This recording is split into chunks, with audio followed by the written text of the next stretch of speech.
किसानों का खून जलाने वाला कीट। ऐसा घातक कीट जब भी फसल में लगता है, फसल की ग्रोथ रुक जाती है, फसल में वायरस लग जाता है, फफूंद जनित रोग लग जाता है।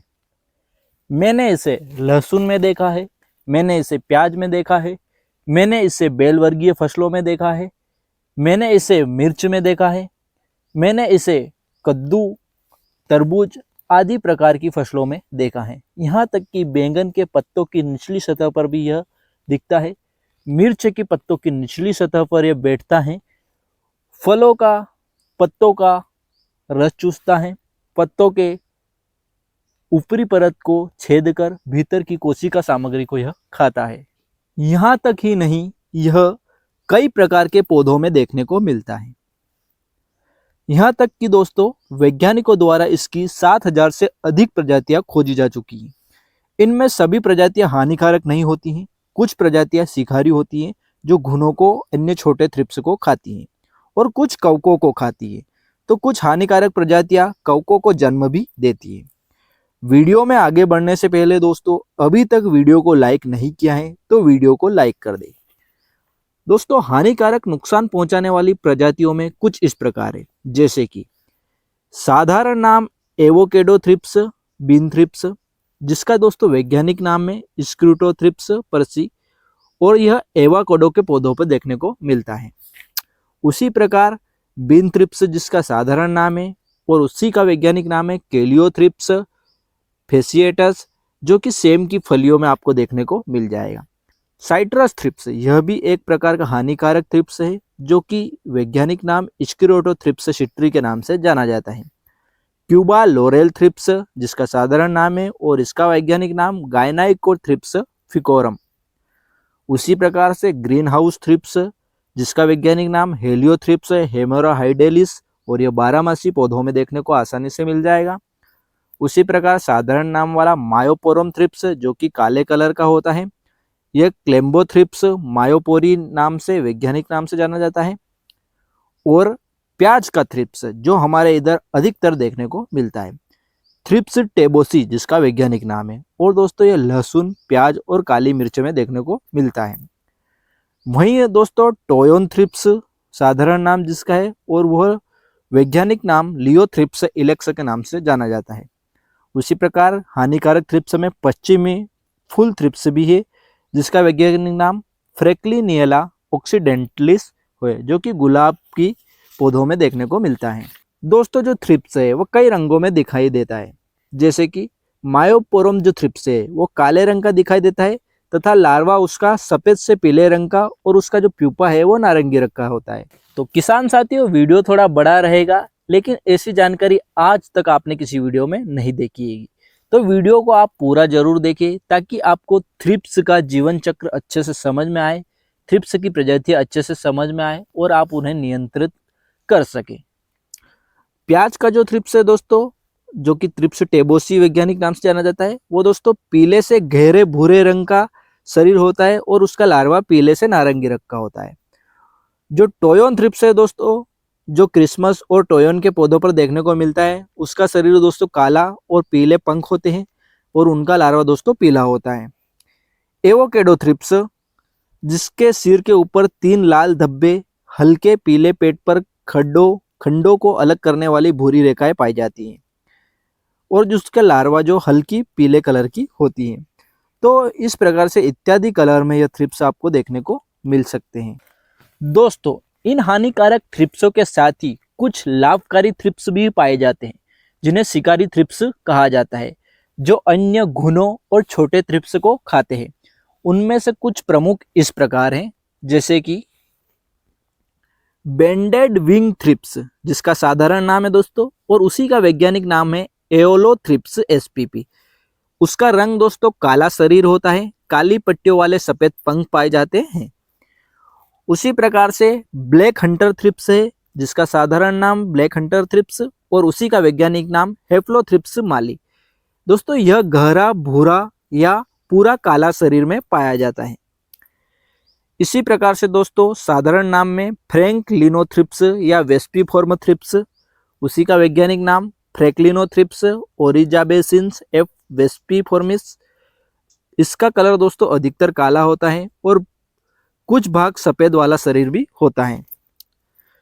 दोस्तों इसी प्रकार से एक शिकारी थ्रिप्स में 6 धब्बेदार थ्रिप्स के नाम से साधारण नाम में जाना जाता है। उसका वैज्ञानिक नाम दोस्तों स्केलोथ्रिप्स सेक्स मैकुलुटेस होता है। प्रत्येक उसके अगले पंख पर 3 गहरे धब्बे और हल्का पीलापन लिए हुए शरीर दिखाई देता है। दोस्तों शिकारी कीट को कीट प्रजातियों से अलग पहचाना जा सकता है, क्योंकि दोस्तों शिकारी थ्रिप्स अलग स्तर पर देखे जा सकते हैं। थ्रिप्स को पूरी तरह नियंत्रित करना मुश्किल होता है। इस पर पूरी तरह नियंत्रण नहीं पाया जा सकता। अगर फिर भी कोशिश की जाए इस पर पूरी तरह नियंत्रण पाने की, तो फसल को पूरी तरह से नष्ट करना होगा, जो कि हम नहीं कर सकते हैं। दोस्तों थ्रिप्स का होना नुकसान नहीं है। थ्रिप्स का फसल में रहकर भोजन करना नुकसानदायक है। यदि हम इनके भोजन करने की क्रिया को रोक दें तो हमारी फसल कुछ दिनों तो नुकसान से बच जाती है और वहीं भूख से कुछ हद तक थ्रिप्स भी खत्म होते हैं। कुछ ऐसे रासायनिक और जैविक तरीके हैं जिनसे थ्रिप्स का नियंत्रण हो सकता है, जो कि आगे वीडियो में चर्चा में रहेंगे, तो वीडियो को अंत तक देखें और हमारे साथ बने रहें। थ्रिप्स के नियंत्रण से पहले इसके जीवन चक्र पर दृष्टि डालना आवश्यक है। दोस्तों थ्रिप्स अंडे से निकलते हैं और वयस्क बनने से पहले 2 सक्रिय रूप से भोजन करने वाले लार्वा चरणों और 2 गैर भोजन करने वाले प्री प्यूपा और प्यूपा चरण से होते हुए वयस्क बनते हैं। दोस्तों जो लेट स्टार लार्वा होता है उसी को प्यूपा कहा जाता है, जिनका व्यवहार बिल्कुल थ्रिप्स से अलग बदल जाता है। दोस्तों इनका वास्तविक प्यूपल चरण नहीं होता है। इनके जो लेट स्टार लार्वा होता है उसी को प्यूपा कहा जाता है। दोस्तों थ्रिप्स अपने अंडे पत्ते की सतह पर देते हैं, जिन्हें माइक्रोस्कोप द्वारा देखे जाने पर कुछ इस प्रकार से देखते हैं। थ्रिप्स की एक वर्ष में लगभग 8 पीढ़ियां होती हैं और यह दिसंबर लास्ट से अप्रैल के अंत तक आते आते बहुत ही हानिकारक हो जाते हैं, जिन्हें मार्च अप्रैल में आप आसानी से उड़ते देख सकते हैं। यह ज़्यादा उड़ने में सक्षम नहीं है। यह हवा के माध्यम से और अन्य तरीकों से इधर उधर परिवहन करते हैं, जैसे कि हमारे साथ भी जा सकते हैं। संक्रमित पौधों को इधर उधर करने पर भी फैल सकते हैं, इसलिए संक्रमित पौधों को खेत से दूर गाड़ने की सलाह दी जाती है। थ्रिप्स फफूंद जनित रोग फैलने का कारण बनते हैं। यह पौधों के पत्तियों पर बैठकर बाहरी परत छेदकर कोशिका सामग्री को खाते हैं, जिनके परिणाम स्वरूप पत्ती की सतह पर धब्बे, रंगहीन धब्बे या चांदी जैसी परत बन जाती है। थ्रिप्स सिर्फ पत्तों पर ही नहीं, फलों और फूलों का रस भी चूसते हैं। कुछ हानिकारक थ्रिप्स फूलों को नुकसान पहुंचाते हैं, तो कुछ मधुमक्खियों की तरह परागण का कार्य भी करते हैं। तो कुछ इस प्रकार से हम थ्रिप्स को समझ सकते हैं और उनकी पहचान कर सकते हैं।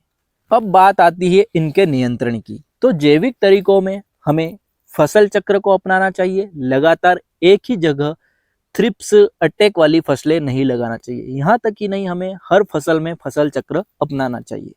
इसके अलावा दोस्तों कीट विरोधी किस्मों का चयन करना चाहिए।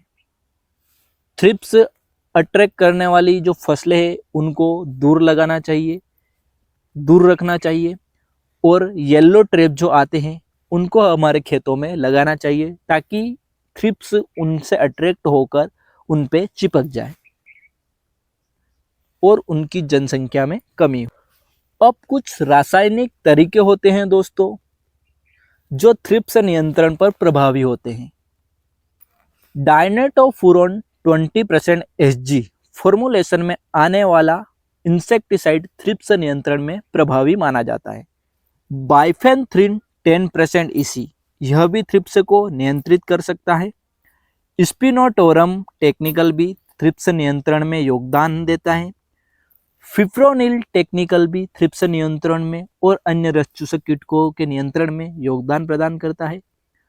और थाइमेथोक्सम प्लस लेम्डासाइलोत्रिन का जो कॉम्बिनेशन आता है वो भी थ्रिप्स के लिए एक बेस्ट कीटनाशक का कार्य करता है।